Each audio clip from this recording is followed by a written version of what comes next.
मेरो अहिले सुकेशसम्मको यात्रा भइरहेको छ। तपाईँको यो हो कोलपुरदेखि सुर्खेतसम्मको यात्रा हुँदैछ मेरो।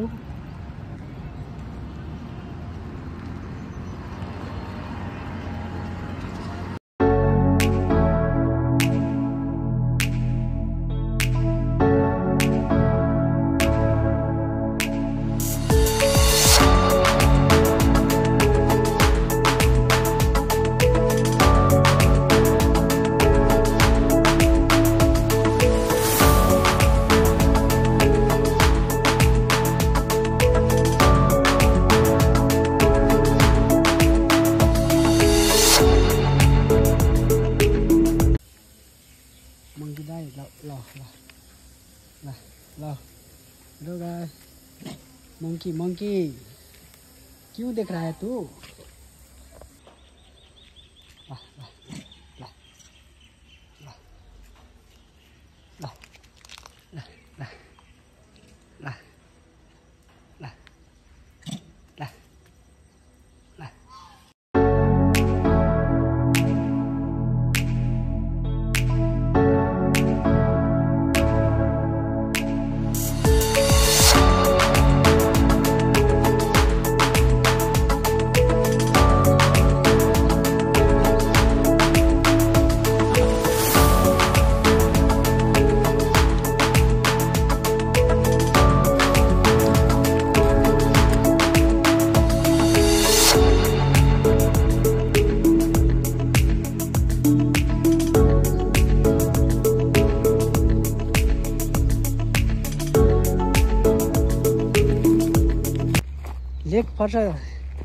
लेक फर्सादेखि अहिले पैदल यात्रा सुरु भइरहेछ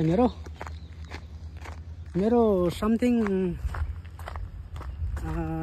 1 घन्टापछि म छिन्चु पुग्ने छु। छिन्चु पुग्नलाई समथिङ 8 किलोमिटर छ।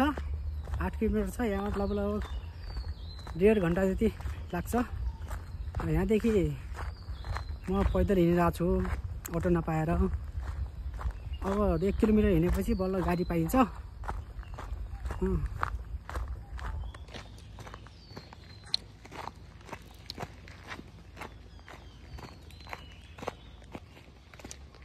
के गर्नु, रोड त दामी छ। अब त्यही पनि पैदल यात्रा हिँड्नुपर्छ। गाडी चल्दैन यहाँ, अटो चल्छ अटो पनि आउँदैन। गाह्रो छ मलाई। बाइक त चल्छन्, गिट्टी बालुवा ढुङ्गाहरू बोक्ने गाडी चल्छन्। अहिले पुरै जङ्गलको बाटो, समथिङ 1 किलोमिटर जङ्गल छ यसमा। जङ्गलमा एक्लै हिँड्नु परेको छ। साथीहरू कोही छैनन्।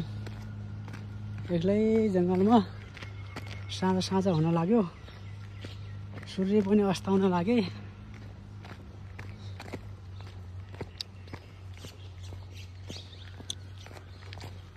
रमाइलो छ।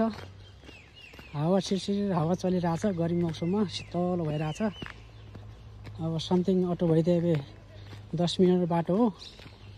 पैदल हिँड्दाखेरि लगभग आधी घन्टा 30 मिनट जति लाग्ने भयो। ठिकै छ। पैदल पनि हिँड्नुपर्छ कहिले कसो।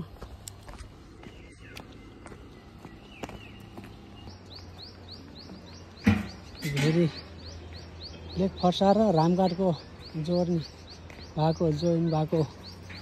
जोड्ने झुलुङ्गे पुल हो यो।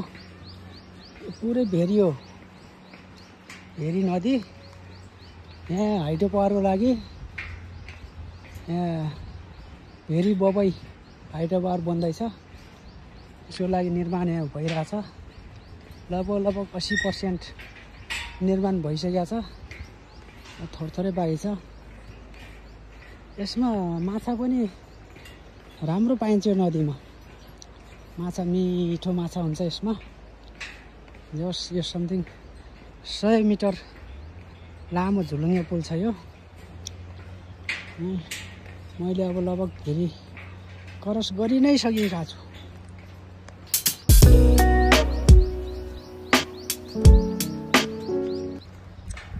भेरी पुल अब क्रस गरिसकेपछि म गाडीमा चढ्नेछु। गाडीमा मलाई 15 मिनट लाग्नेछ छिन्चु बजार पुग्नलाई।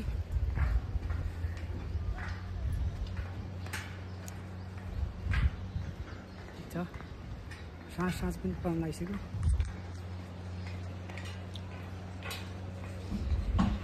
भेरी ठुलै छ, पानी परेको कारणले गर्दा भेरी पुरै धमिलो भइरहेछ, धमिलो देखिरहेछ भेरी। अब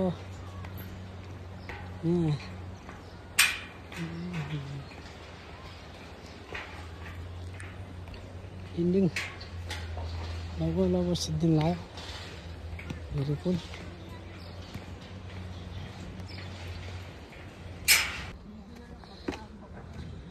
आइसक्यो हाई रोडमा। अब म यहाँबाट गाडी चढ्नेछु।